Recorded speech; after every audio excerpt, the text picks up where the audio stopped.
Hey, what's up? Alright, so I'm going to show you the scene I'm going to start with when sculpting a male character. So I'll be using a scene similar to this one. I'll provide you with the same one in case you want to use it, in case you want to check out some muscles, the skeleton, all of that, and in case you want to use the 8 heads cannon as well. So this is 8 head proportion system that is very well known. It's a very easy one to remember since you just have to get the length of one head and duplicate it 8 times. And then you get the first head over here. So the top of it is the top of the head. You have the chin over here. On the second head over here, you have the nipples, and then you have the navel. In the middle, we have the pelvic bone. And then we have around the mid thighs over here, bottom of the knees, mid lower legs, and finally the feet. So that makes 8 heads in total. All right. You can also use it to figure out where the hips are. You can also use it to figure out where the shoulders are and the width of the shoulders. All right, so basically the way I did it is simple. I created a sphere, so just with Shift A sphere, like so. And then I created a plane. I rotated the plane in edit mode, so tap to go to edit mode, R for rotate, 90 on the x-axis, and then we have the length of the head if we stick to this area over here to create the head. All right, so for this, I just scale it down a bit because the head isn't squarish. And then I basically just went down over here to the right, went down. And then I chose, instead of textured, wire and all edges. All right, so right now we're just seeing the wire of the plane. So here I basically, let me just put it on the right. I just Shift D to duplicate it, Z to move in the z-axis, and -2 to go exactly under this plane. So you'll have the second head over here. Now you can use Shift R to repeat the last operation. If you go to F3 and search for it, if you're using the same Blender version, just search for repeat, and you can see repeat last, Shift R. So you don't have to Shift D, duplicate it, Z, -2 every time. Just Shift R until you have 8 heads. There you go, as easy as that. All right, as for where the shoulders are, as you can see over here, this is basically by taking the second one over here, and then with Control R in edit mode, you can you add a cut over here, and you can increase that with the middle mouse button on your mouse. So 1/3 of that, so the first third over here, is basically where the shoulders will be. All right, and then you can just remove the edge loops over here, go out of edit mode, and you have the area of the shoulders. As for the width of the shoulder, it's basically around 2 to 2/3 of the length of the head. So basically this plane over, this edge over here. So if you take this edge, I'll duplicate it, rotate it 90 degrees, put it in the middle, right over here. If let me just separate it from the rest of the plane. So I'm gonna grab this edge P to separate, and now it's in a different object. I'll add a mirror modifier over here. And if I put it in the middle and then I push it down to where the shoulders are, this is around the width of the shoulders that you see over here. This is 2 heads right now, and you can always use Control R and cut it 3 times. So with the scroll mouse button, just go up 3 times. This is 1/3 of the head's length. You're gonna have to cut it again. All right, and then you get this, duplicate it and move it a little to the right. And the reason I cut the 1/3 again is because you're basically gonna get half of it on the right and half of it on the left, which makes it the 1/3 of the head. So it makes it 2 and 1/3 of the head this way. All right, and for the hips, it's 1/3 of the 4th head. So 1, 2, 3, 4. 1, 2, 3, 4. You go to this one, edit mode, Control R, increase the cuts, and it's basically right over here. So you can delete these guys, X edge loops, go out of edit mode, and you have where the hips are. All right, so if we get closer over here, we can see we have some proportions for the face. So for the face, I'm gonna grab this over here, and I'm gonna duplicate it and go to the right to show you how I did it. All right, for the face, we have the middle line over here.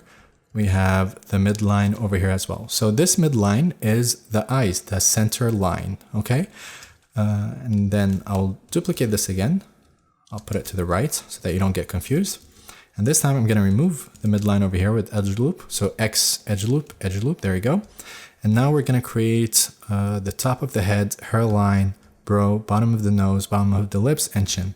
So first we need to get a small part for the hairline, right? So it's half of the 1/4 of the head. Basically, you have to cut this 4 times, right? Into 4 sections, my bad. So 3 times. There you go.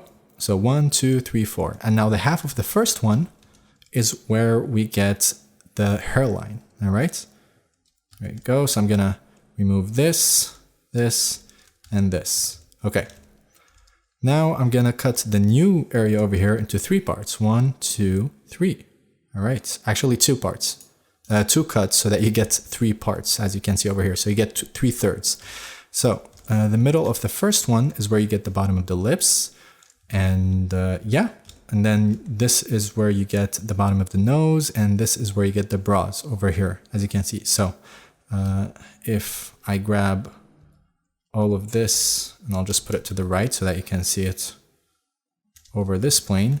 This over here is basically what we got over here, more or less. All right.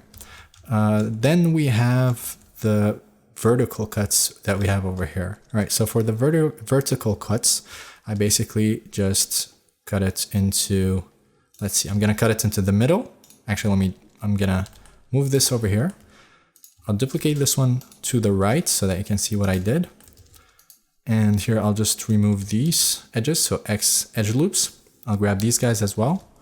I'll just delete them. And actually what you can do is just add a mirror modifier to make your life easier. So you just need to cut this into 2 cuts over here. There you go. And this is where you get these lines. So the first one's around the middle of the iris, the circle of the eye, just around where it is, right? It's not exactly the same position.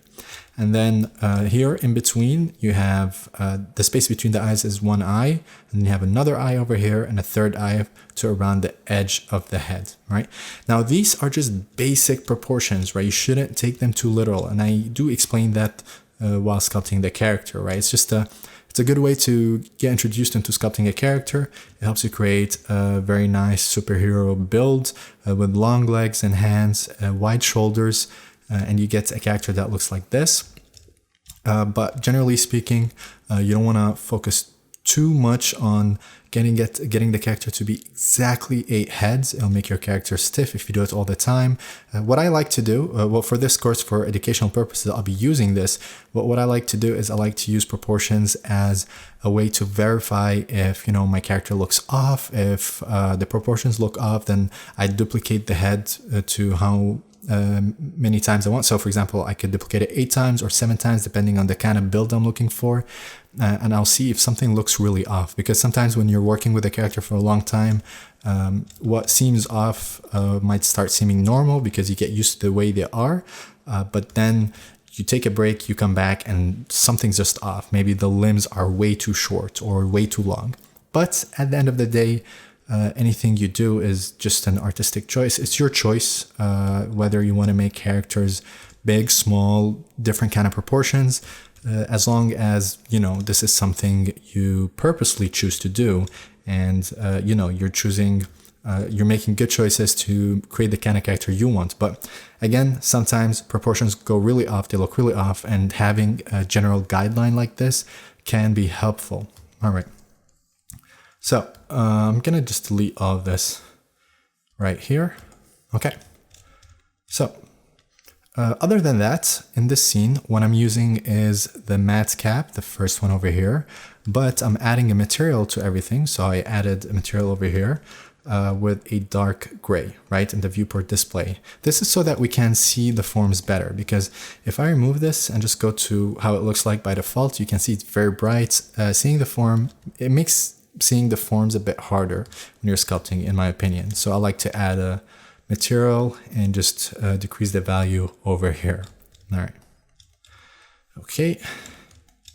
So next we have a bunch of scene collections over here, a bunch of collections over here. So I'll be using this character that I sculpted with the skeleton as well in the back, as you can see. And let's see, we have drawings of muscles, as you can see over here, a bunch of them, and all of them are named, so you can check them out with this scene. So basically I'll be using this character to teach you guys. So while I'm sculpting another character, I'll show you what I'm sculpting, and when I mention muscle names or parts of bones, I'll be able to show you using this character over here. So if I show the skeleton, for example, you can see I add a skeleton inside over here. So again, don't take these forms too literal. They're not, this is not a scan of a skeleton. It's just a quick skeleton sculpt that I did to kind of show you where the bones are, to talk about the bones, so that when I mention their names, I can show you what I'm talking about and you don't get lost while I'm sculpting. Okay, so I'm going to remove the skeleton. And basically the reason you can see the skeleton under this character is because I went to over here in Blender. And if you go down, there's something called in front. So if you put in front over here, it actually shows this mesh in front of anything else. All right. Okay.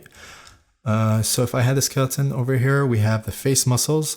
I'll also explain some things about the face muscles and the skull, and why it's better, why the skull affects the face more than the muscles and everything. But anyways, I added some face muscles here just in case you want to know them. You can grab them and you can read the names. So the names, you can see them on the top left over here. You can also see them over here, basically. Or let's see, face muscles. If I hit this drop down over here, you have all of the names for every single muscle. Okay, seems I have a sphere over here. Oh, it's actually hidden. Okay, so I'm gonna go to the torso. I'm gonna remove face muscle skeleton. All right, and for the body, I basically just drew over the body with a grease pencil after I sculpted the body. So, and with each drawing, again, you have the names of the muscles. So if you go to torso over here, or if you look up on the top left over here, we have the rectus abdominis, we have the pectoralis major, this green one over here, and all of the other muscles that you'll be able to see on this character. So I'm showing you most of the major muscles on the surface. Obviously, I'm not going to show the deep muscles and some really minor muscles that don't really affect the form that much of the character. So I'm really focused about the anatomy that affects the surface form of the character. And this is something you'll see as I sculpt and explain stuff throughout the course. All right, so again, just go to the right over here. You can activate, for example, the upper arms, and you can click on the grease pencil and just read the names and see the general positions of the muscles. So don't forget, this is not a scan of a character. I just sculpted the character to help teach you guys while I'm sculpting another character. Since it's not a scan, if you really want a realistic representation of a person, then your best bet is actually looking for human reference or a real skeleton reference. All right, so I'm gonna hide this over here. I'm gonna put back the flesh and the floor. All right. So one more thing I want to cover is that in this course, the focus is not teaching you how to sculpt per se in Blender, not the tools. That said, when I sculpt, I do more or less say what I'm doing. So you'll be able to follow if you have some basic knowledge, I guess. And I will also use remesh as a sculpting method. So I'll mention that while sculpting the character.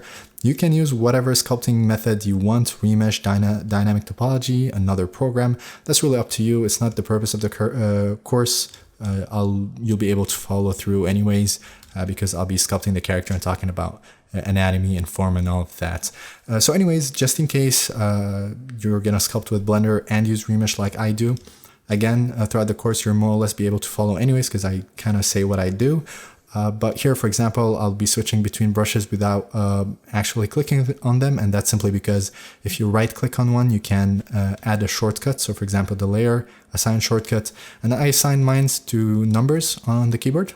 So 1 for grab, 2 for draw, 3 for clay, 4 for crease, 5 for scrape, 6 for pinch, 7 for snake hook. I is inflate by default. And yeah, I don't really use all brushes anyways. You'll see me use just a few of them. A brush to add form aggressively, a brush to add form softly, brushes to crease, to smooth, all of that. So just a quick summary. I'm pretty sure you should be able to know how to sculpt the basics of sculpting Blender, but whenever you're sculpting with whatever brush you're using, if you hit shift, you're actually using the smooth brush and it doesn't switch over here. So if I'm sculpting with the grab brush and then I start smoothing stuff, that's because I'm clicking on the shift button, and it's just a fast way to use the smooth brush. Also, when you're sculpting, for example, with the draw brush and you're adding form, if you use control with the draw brush or any other brush, you do the opposite. So you'll start removing form. If the brush removes form by default, then control will make it add form. All right. And one last thing, at first I don't use remesh. I sculpt without actually activating remesh, but once I do, I'll click on this over here and you'll be able to see the brushes I'm using so that you can see some of the settings over here.